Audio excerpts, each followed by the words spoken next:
ሚዲያው ስለሚጮህ ነው። ልክ ቅድም ስናገር በጣም አናዶኛል። ይሄ ጦር ከፈታው ወሬ የፈታው እንደሚባለው መሆኑ ነው። እስቲ መልእክት ስሙትና እንጂ ምንም እመለሳለሁ። ዜሮ አዳምጥ። ገለባዎች የነበሩ ለምሳሌ እንደ ቲፒኤልኤፍ ማለት ነው። ቲፒኤልኤፍ የሚገዛቸው ውጭ ሀገር ከዚህ በፊት የቲፒኤልኤፍ ከሀገሪቷ በዝብዙ የወሰደውን ገንዘብ እዛ እየከፈለ የሚያስጨዋቸው ሰዎች ሊሆኑ ይችላሉ። ፎርዛት ማተር እንጂ በትክክል ዲያስፖራውን ሊወክሉ አይችሉም። ሚዲያ ላይ የሚታየው የተካረረ ልዩነት በአስተሳሰብ ደረጃ ዲያስፖራ ውስጥ የለም። በፍጹም የለም። በነገራችን ላይ እኮ ስብሰባ ሲጠራ እኮ ማን እንደሚሄድ ሁሉ ይታወቃል። ምንም እኮ የለም እኮ ሰው የለም እኮ። አሁን የተቃዋሚዎች አሁን ስብሰባ እንጥራ ምናምን ሲል ውሸት ነው እኮ። እና ይሄ ሚዲያው ስለሚጮህ ነው።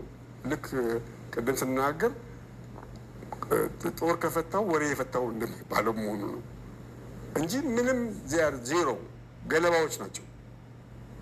ገለባ ነው። እና ህዝቡ ዲያስፖራው እንዳልኩሽ ዳግሜ የምናገረው ለሀገሩ በጣም ተቆርቋሪ ነው። ትላንትና በጣም ተበሳጭቼ ነበር በዚህ ንግግር። እንደውም በተበሳጫችሁ ሰዓት ያው አስተያየት ከመስጠት መቆጠር በጣም ቆንጆ ነው። አሳደርኩትኝ። አሁን ጠዋት ሳስበው ትንሽ 24 ሰዓት ሲያልፍ ሰከን አልኩኝ። ዳግማዊ ታሪኩ ጋዜጠኛው ፖስት ያደረገው እና መጀመሪያ ሰለሞን ኃይለማርያም ኦር ገብረ ማርያም ማን ነው ብዬ ኦንላይን ሄጄ ቼክ ሳደርግ አይ ኩድ ኖት ቢሊቭ ኢት አይኔን የኛው የራሳችን ሰለሞን ነው። የዛሬ 10 ዓመት አካባቢ ሲመጡ አስታውሳለሁ። እሱ ገዛኸኝ እነ ደጀኔ ሌሎችም ስማቸው ረሳኋቸው። 4-5 የሚሆኑ ኢትዮጵያ ውስጥ ጋዜጠኛ ፔን ኢትዮጵያ የሚል ድርጅት ነበረ። ፔን ኢንተርናሽናል ስብሰባ አዘጋጀ። መጡ ቀሩ ብዙዎቹ። ደጀኔን አልፎ ያው ነበረ፣ አብረንም ሰርተናል። ደጀኔ የተሰማ ምረቴ፣ ደጁም ያው ኦሮሞ ፖለቲካ ሳባት ኤንድ ገዛኸኝ አለ አዲስ ቅኝት ብሎ ይሰራል። ሌሎቹ ተበታተኑ እና ሰለሞን ጠፍቶ ነበር 10 ዓመት። በእውነቱ እዚህ ከተማ ስንኖር አንድም ቦታ 1-2 ጊዜ ተገናኝተናል፣ ሻይ ቡና ጠጥተናል። ከዛ ውጭ ግን የኢትዮጵያ ማህበር ስብሰባ ላይ የኢትዮጵያ ዝግጅቶች ላይ በክፉም በደግም አይቼውም አላቅም ተሳትፎም እና የት የሚያውቀውን ዳያስፖራ እንደሆነ አስተያየት የሚሰጠው በፍጹም ሊገባኝ አይችልም። ስብሰባዎች የሚለውም አንድ ስብሰባ ነበር እነሱ እንደመጡ አካባቢ መጥቶ ተመለሰ። ለዛውም አልሳተፈም ሁሉ ፈቃደ ሸዋቅና ነፍሱን ይማረውና የነበረበት ስብሰባ ነው። ከዛ ውጭ አይ ቲንክ እኔ በአንድ በኩል ዳያስፖራ ለሀገሩ ይቆረቆራል፣ ከዛ ደግሞ ገለባ ዜሮ።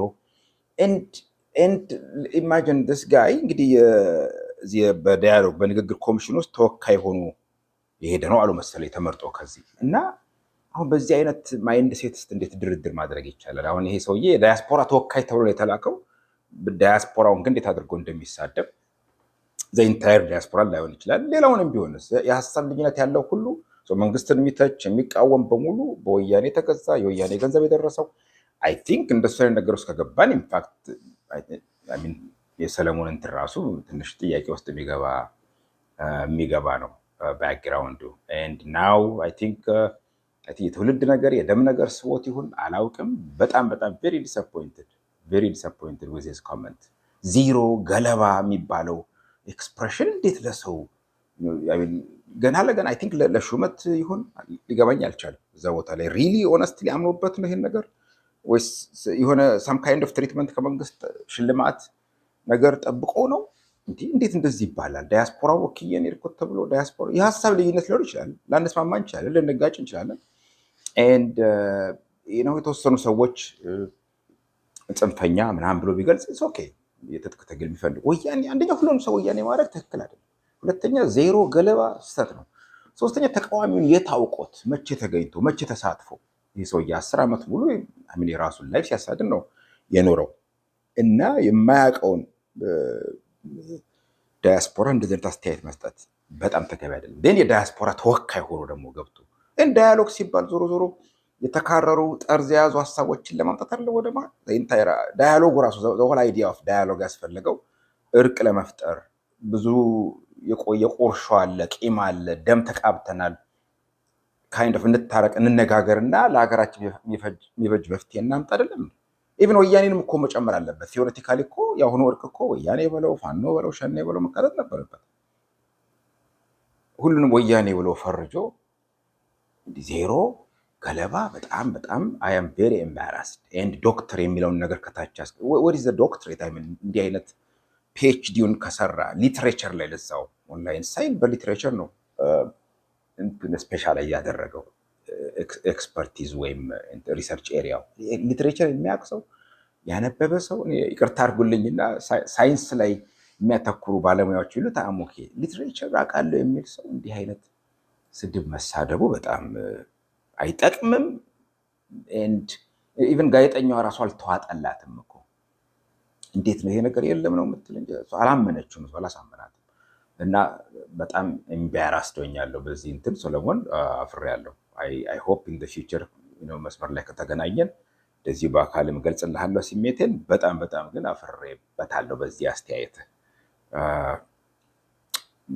ጀስት እችን ልግለጽ ብዬ ነው። አብረን እዚህ ኖረን እንደገና አገር ቤት ገብቶ እኛም እንገባለን፣ አገር ቤት እንገባለን፣ እንወጣለን። እንደዚህ አይነት አስተያየት ግን በፍጹም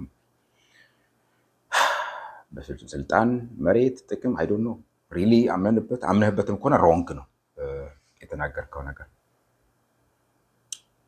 ያ መልካም ምሽት ይሁንላችሁ።